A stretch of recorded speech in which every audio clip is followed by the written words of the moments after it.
மேசராசிக்கு எப்படி இருக்குது அப்படின்றத நம்ம பார்ப்போம். யாரோ மேசராசி நேர்கள்லாம் இருக்கீங்களா இங்கே? ஓகே. பொதுவாக மேசராசிக்கு நல்ல ஸ்தானங்களை பார்க்குறாரு. அப்போ களத்திர பாவாதிபதி களத்திர ஸ்தானத்தை துலாம் ராசியை உங்களுடைய 7வது ராசியை, உங்களுடைய 9வது ராசியை, உங்களுடைய 11வது ராசியை பார்க்க போகிறாரு உங்கள் ராசியிலிருந்து. அப்போ 7வது ஸ்தானம்போது உங்களுக்கு திருமணம் சார்ந்த விஷயங்களில் நல்ல விஷயங்கள் இப்போ நடக்க போகுது. தாமதமான திருமணங்கள் உங்கள் குழந்தைங்களுக்கு, உங்கள் வீட்டில் இருக்கிறவங்களுக்கு, மகனுக்கோ மகளுக்கோ மற்ற உறவினர்களுக்கோ திருமணம் தாமதமாச்சுன்னா அது நடக்கிறதுக்கான சூழ்நிலை அப்படின்றது நல்லாயிருக்கும். 7வது ஸ்தானன்றது திருமணம் மட்டும் இல்லை, கூட்டு தொழில் செய்கிற விஷயங்களும் நல்லாயிருக்கும். நிறைய ஃப்ரெண்ட்ஷிப் வட்டாரம் நிறையா கிடைக்கிறதுக்கான சான்ஸும் கிடைக்கும்.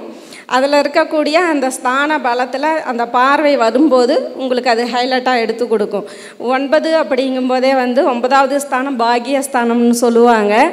அந்த இடம் தந்தைகளுடைய ஸ்தானம். அப்போ தந்தை சார்ந்த விஷயங்கள், அப்போ தந்தைக்கிட்டேருந்து உங்களுக்கு ஏதாவது சொத்து கிடைக்கணுமா, தந்தைக்கு ஏதாவது உடல் தொந்தரவுகள் இருக்கா, அது சரி பண்ணி கொடுக்கறது, பூர்வீக சொத்துக்கள் சம்மந்தப்பட்ட விஷயங்கள். பாக்கியஸ்தானம்ன்றது வெளியூர் வெளி மாநில பயணங்கள், உங்களுக்கு எப்போவாவது வெளிநாட்டு பயணங்கள்லாம் தள்ளி போயிட்டு இருந்ததுன்னா அந்த வெளிநாட்டு பயணங்கள் கிடைக்கிறது, இந்த மாதிரியான விஷயங்கள்லாம் அதில் நடத்தி கொடுப்பாரு.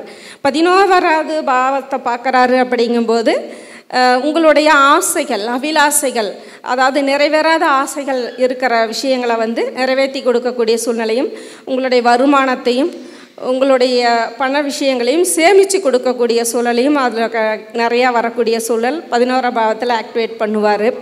அதுலேயும் வெளிநாட்டு பயணங்களும் நிறையா இருக்குது.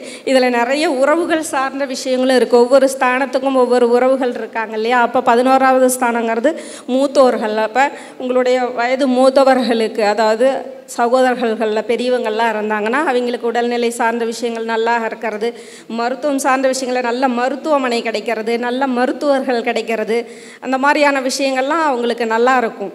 பொதுவாகவே மேசராசி நல்லா இருக்கும். ஏன்னா அவங்களுக்கு நல்ல சுபஸ்தானங்களை குரு பார்வை செய்கிறதுனால திருமணம், குழந்தை பேர், வெளிநாட்டு பாக்கியம் எல்லா விஷயங்களும் நல்லா நடக்க போகுது. அது எதிர்பார்த்தவங்களுக்கு எல்லாம் இப்போ நல்லா இருக்கும் இந்த வருஷம்.